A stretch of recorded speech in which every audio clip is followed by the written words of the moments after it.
اور نعت کی ویڈیو بنا کر وائرل کرنے کے بہانے موبائل فون اور اکاؤنٹ میں موجود رقم ہتھیا لی۔ یوٹیوب کے بارے میں بات چلی تو اس نے کہا کہ ہم آپ کی ویڈیو وائرل کریں گے، یہ کریں گے، وہ کریں گے، اپنا موبائل دیں، اس سے میں ویڈیو بناتا ہوں۔ تو میں اس نے کہا تلاوت کرو، جب میں نے تلاوت کی اس نے کہا نعت بھی پڑھنی ہے۔ جب میں نعت شروع کی تو میں نعت پڑھتا رہ گیا اور میرا وہ موبائل لے کر فرار ہو چکا تھا۔ مسجد کے منتظم کا کہنا ہے کہ واردات کے حوالے سے پولیس کو آگاہ کر دیا ہے۔ ایک بڑی رقم ہے جو ان سے گئی ہے، 35,000 روپے کیش کی صورت میں، اور موبائل بھی تقریباً لاکھ روپے تک کی مالیت کا تھا۔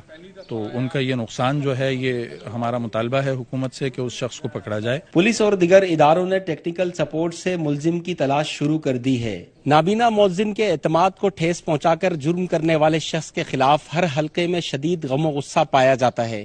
عوام کا مطالبہ ہے کہ واردات میں ملوث ملزمان کو گرفتار کر کے سخت سزا دی جائے۔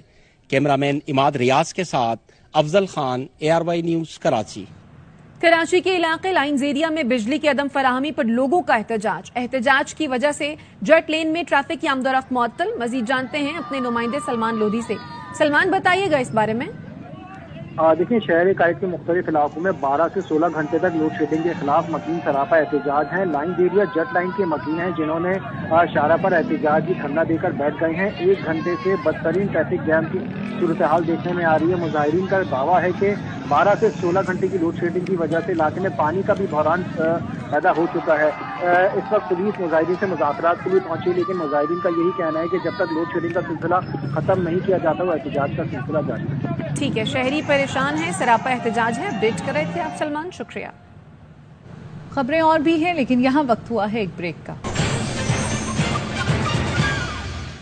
Welcome back. ان کا خیال ہے ہمیں ورغلا کر مذاکرات کریں گے، ہمیں سب کچھ پتا ہے یہ لوگ کیا کر رہے ہیں۔ PTI کے مرکزی صدر پرویز الہی کہتے ہیں نواز شریف اور شہباز شریف کی ٹیم منافقوں کا ٹولہ ہے۔ خواجہ آصف نون لیگ کی صحیح نمائندگی کر رہی ہیں۔ انہوں نے کل اسمبلی میں اپنی جماعت کا اصل چہرہ دکھایا۔ جھوٹ کی بنیاد والے محسن نقوی سمجھتے شاید ہم ان کو ورغلا کے مذاکرات بھی کریں گے اور ساتھ وکٹمائز بھی کریں گے۔ ہمیں پتہ ہے وہ کیا کر رہے ہیں۔ نواز شریف اور شہباز شریف اور ان کی ٹیم کو دیکھتے ہوئے یہ کہہ سکتا ہوں کہ یہ منافقوں کا ٹولہ ہے، سارا سر جھوٹ بول رہے ہیں۔ خواجہ صاحب نون لیگ کی صحیح خدمت کر رہے ہیں اور صحیح نمائندگی کر رہے ہیں۔ نواز شریف شہباز شریف کی اصل چہرہ دکھایا ہے انہوں نے۔ ہم یہ ہیں، ہم 14 مئی کو الیکشن لڑیں گے، PTI رہنما یاسمین راشد کا اعلان۔ کہا ہم مذاکرات کے لیے تیار تھے، انہوں نے ہمارا تماشا بنا دیا۔ ایک طرف مذاکرات کر رہے ہیں، دوسری طرف پرویز الہی کے گھر پر حملہ کر دیا۔ شاہد خاقان نے کہا آٹے میں 20 ارب کھا گئے، اگر وہ پیسے دے دیں تو الیکشن ہو جائیں۔ ہم الیکشن 14 تاریخ کو لڑیں گے، ہم مذاکرات کرنے کو تیار تھے، انہوں نے ہمارا تماشا بنایا ہوا۔ آپ مذاکرات کر رہے ہیں تو چودھری پرویز الہی کے گھر کے اوپر حملہ کر دیا۔ آصف صاحب اپنی سٹیٹمنٹ دے رہے ہیں ہم تو ٹیررسٹ سے بات کرنے کو تیار نہیں۔ خاقان عباسی صاحب نے کہا آٹے کے اندر 20 ارب روپے کھا گئے ہیں، وہ اگر 20 ارب روپے آپ ادھر دے دیتے تو الیکشن ہو جاتی۔ ہم نے تو کہا ہی نہیں، خاقان عباسی نے کہا ہے، آپ تو کھانے پینے کے لیے آئے۔ سپریم کورٹ نے صدر ARY نیوز عماد یوسف کی بریت کی درخواست پر عبوری ریلیف میں 4 ہفتے کی توسیع کر دی۔ وکیل لطیف کھوسا نے کہا کہ کیس میں کوئی ٹھوس ثبوت موجود نہیں، ایسے کیسز سے صحافیوں میں دہشت پھیلانے کی کوشش کی گئی ہے۔ جسٹس اعجاز الاحسن نے ایڈوکیٹ جنرل کو مخاطب کرتے ہوئے کہا عماد یوسف کو چھوڑیں، نہ ان کا تعلق نہ واسطہ، کیس غور سے سنیں گے، آئندہ سماعت پر دلائل ہوں گے۔ سپریم کورٹ نے صدر ARY نیوز عماد یوسف کے عبوری ریلیف میں 4 ہفتے کی توسیع کر دی۔ جسٹس اعجاز الحسن کی سربراہی میں 2 رکنی بینچ نے درخواست کی سماعت کی۔ لطیف کھوسا نے دلائل دیے کہ عماد یوسف کے کیس میں کوئی ٹھوس ثبوت موجود نہیں، صحافیوں پر ایسے جھوٹے کیسز سے ملکی ساکھ کو نقصان ہوتا ہے۔ اس مقدمے پر صحافی تنظیموں نے شدید احتجاج کیا اور ان میں اضطراب پایا جاتا ہے۔ ایسے کیسز سے صحافیوں میں دہشت پھیلانے کی کوشش کی گئی۔ آج آزادی صحافت کا عالمی دن بھی منایا جا رہا ہے، جس پر جسٹس اعجاز الحسن نے ریمارکس دیے۔ ایڈوکیٹ جنرل صاحب کو پتا ہے، وہ مسکرا بھی رہے ہیں۔ جسٹس اعجاز الحسن نے ایڈوکیٹ جنرل سے مخاطب ہو کر کہا کہ عماد یوسف کو چھوڑے، نہ ان کا تعلق ہے نہ واسطہ، ہم کیس کو غور سے سنیں گے، آئندہ سماعت پر دلائل ہوں گے۔ ایڈوکیٹ جنرل نے عدالت میں جواب جمع کرانے کے لیے وقت مانگ لیا۔ سپریم کورٹ نے کیس کی سماعت 4 ہفتے کے لیے ملتوی کر دی۔ اس کے ساتھ ہی نیوز بلیٹن سے فی الوقت اتنا ہی۔ دیکھتے رہیے ARY نیوز۔